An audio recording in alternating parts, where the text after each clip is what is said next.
Few people know that companies do not break only because of a lack of profit, but because they exhaust what sustains them. What if the true breadth of your business was not in the numbers, but in the invisible resources you choose to preserve daily? A century-old business is not born from numbers alone, but from deep roots. To lead with soul is to understand that the breath of your company depends on the oxygen the world breathes. By honoring the land and the waters, you do not just protect resources, you cultivate the heritage that your successors will harvest. Be the guardian of tomorrow, transforming your success into a tribute to life. Perhaps this idea seems distant from the business routine, but it reveals itself concretely when we look at real stories. And it is exactly one of them that Apolo will tell us now. Daniel never presented himself as anyone special. In the eyes of those who knew him, he was just an experienced technician who, after many years of working long shifts, decided to open his own company. He was about 34 years old, had practical training, a keen eye, and a simple desire to build something that would last. Something that would make his family proud and offer stability to those who walked by his side. For a long time, Daniel believed this desire was too modest for the business world. In meetings with old colleagues, he heard stories of accelerated growth, impatient investors, and aggressive goals. He listened in silence. He did not feel lesser for thinking differently, but he also felt no need to explain himself. He only knew he wanted something solid, even if it took more time. The chemical industry he started was small. It operated in a simple warehouse, with few employees and processes still maturing. It produced everyday supplies, nothing sophisticated that would catch the market's attention. Still, there was something Daniel understood better than many competitors. Every stage of his business depended deeply on water. It was present in the product formulation, the cleaning of the tanks, and the cooling of the machines. Even in the correct disposal of waste. At first, this detail seemed only technical. Water was part of the process, just as air was part of breathing. It was always there, flowing, silent, and available. For years, no one spoke about it in meetings. It did not appear in highlight reports, nor was it a topic for strategic decisions. It was treated as a given. Until it wasn't. The region where the factory was located began to face a severe water crisis.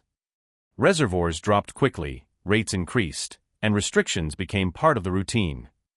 Water trucks became common on the roads, and the subject dominated news and business meetings. What was once a guaranteed resource became a daily risk. Other entrepreneurs reacted as expected. There were generalized complaints, requests for government help, and pressure for subsidies. Many decided to simply wait. Wait for the rain to return, for the rates to drop, or for someone else to solve the problem. Daniel also felt the impact. Costs rose, planning became unstable, and the future seemed less predictable. Still, his reaction was different. Instead of seeing only the increase in expenses, he began to observe the process as a whole. He spent more time at the factory, walked among the machines, and talked to operators. That was how he noticed invisible waste. Water being used beyond what was necessary, cleaning cycles repeated without criteria, and old systems running by habit. None of this was done with bad intention.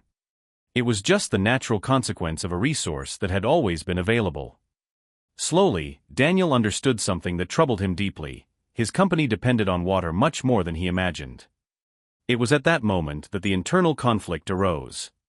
Investing in water reuse meant spending when everyone else was trying to save. It meant directing resources to something that would not increase production immediately. It meant slowing down some areas to strengthen others. And above all, it meant running the risk of being wrong while many preferred to just wait. Daniel took many nights to make the decision. He did not talk to many people, he did not seek external validation. He researched, read, listened to technicians, and did the math. He knew the chosen path would not bring applause, but he also knew that omission could cost much more. He decided to act. He started with simple solutions, capture and reuse systems, process adjustments, and stricter control at every stage. He trained the team to understand that every liter saved was more than a cost reduction, it was a guarantee of continuity. He explained calmly, without motivational speeches, using only facts and examples. He did not create slogans, he did not launch campaigns, and he did not seek recognition. He simply applied what he believed to be right. The following months were difficult. Cash flow was tight, and the fear of failure was present. On certain days, Daniel wondered if he had gone too far. Still, something began to change. While surrounding companies reduced shifts or closed their doors, Daniel's factory remained operational. Small adjustments made earlier were making a big difference now. Predictability slowly returned. Over time, partners noticed the stability and customers began to trust the one who could deliver even in hard times. The team felt pride. It was not just a job, it was a place that resisted. The water crisis did not disappear, but it stopped being a constant threat to that business. Daniel understood that there were resources that did not appear on the balance sheet but sustained everything. He kept all the jobs and created a mentality of rationalizing every production item. He understood that even auxiliary elements require special care and attention in their correct use. And so, almost without noticing, Daniel built something larger than an enterprise. He built an example.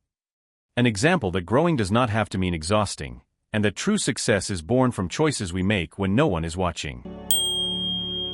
Daniel's story reminds us that wisdom rarely shouts. It acts with calm, observes before deciding, and cares for what many ignore. Looking at the scriptures, we find ancient principles that speak deeply to this responsible posture. The first passage, Proverbs chapter 21 verse 5, invites us to prudence. The plans of the diligent lead to profit as surely as haste leads to poverty. Daniel did not act on impulse, he planned a longer but safer path. The Bible teaches us that true prosperity is born from reflection and patience. Another passage that guides us is Psalm 24 verse 1, regarding stewardship, the earth is the Lord's, and everything in it. When we understand that resources do not belong to us absolutely, we change how we use them. Daniel did not treat water as disposable, but as a gift that deserved respect. Finally, in Luke chapter 16 verse 10, we find a clear lesson: whoever is faithful in very little is also faithful in much. Daniel was faithful in the details no one saw, and that faithfulness sustained the company when challenges grew. These passages show that responsibility, care, and long-term vision have always been valued virtues. It is upon these virtues that Apolo will lead us now, inviting us to reflect on what we are preserving. Daniel's story is not about the chemical industry or water, it is about choices. It is about what we do when no one is watching and when results are not yet visible. Many believe that entrepreneurship is just about accelerating and conquering space. Few understand that sometimes, entrepreneurship is about protecting, caring, and sustaining. Daniel shows us that success can be discreet, constant, and deeply human. By preserving resources, he preserved people, jobs, and dreams. We must have this concern for all the inputs in our production and in our lives. We live in a time where everything seems urgent, but lasting stories follow a different rhythm.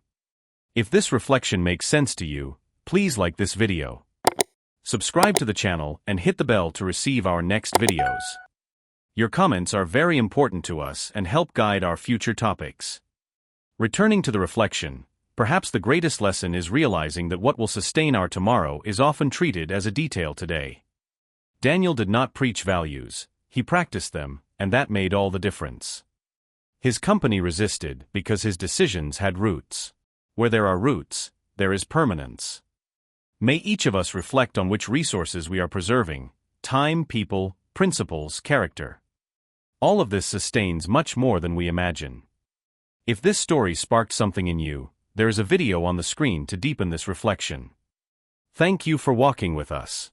Keep cultivating conscious choices. See you next time, here at Think Strong. Would you like me to move on to another video or help you with any further refinements for the Think Strong series?